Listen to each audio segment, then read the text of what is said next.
एकीकडे मोठमोठ्या घोषणा करायच्या आणि एकीकडे महागाईमध्ये वाढ करून सामान्य जनतेला महागाईच्या खाईत लोटायचं काम या सरकारने केलेले आहे।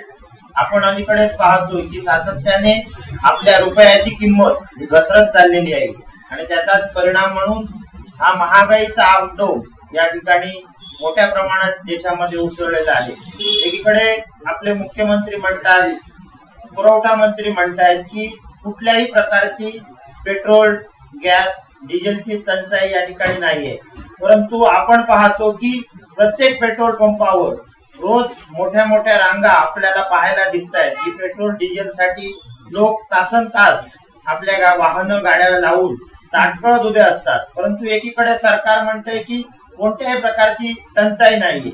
हेच सरकार होत आहे की एकीकडे ज्यावेळी आमचं उद्धव साहेब ठाकरे सरकार होतं सत्तेमध्ये, त्यावेळी हे कोरोना काळामध्ये आमच्या उद्धव साहेबांवर टीका करायची की घरामध्ये बसून किंवा बंगल्यावर बसून आपण हे सरकार चालवत आहे।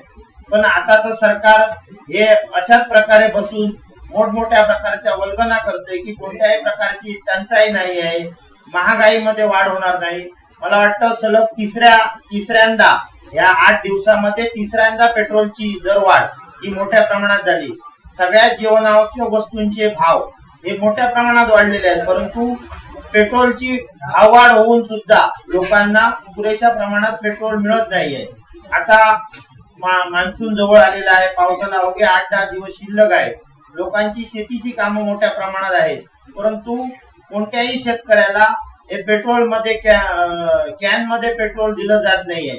मला सांगा की अशा वेळेला शेतकऱ्यांनी कशा प्रकारे पेट्रोल किंवा ते सरकारने अनुदानातनं जे काही शेतीची अवजारं घेतलेली आहेत त्याला जे लागणारं डिझेल असेल, पेट्रोल असेल, त्याच्यामध्ये कशा प्रकारे टाकून त्याने आपला जो शेतीची कामं आहे ती कशा प्रकारे ते करायला पाहिजे।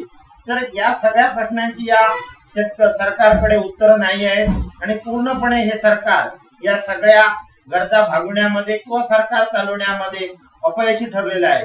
येत्या काळामध्ये आम्ही सगळेजण मिळून आमच्या या शिवसेना पक्षाच्या वतीनं या पेट्रोल, डिझेल किंवा गॅस या भाववाढीच्या विरोधात अनोख्या पद्धतीनं आंदोलन छेडणार आहोत आणि या सरकारला कुठेतरी जाग आणणार आहोत। धन्यवाद।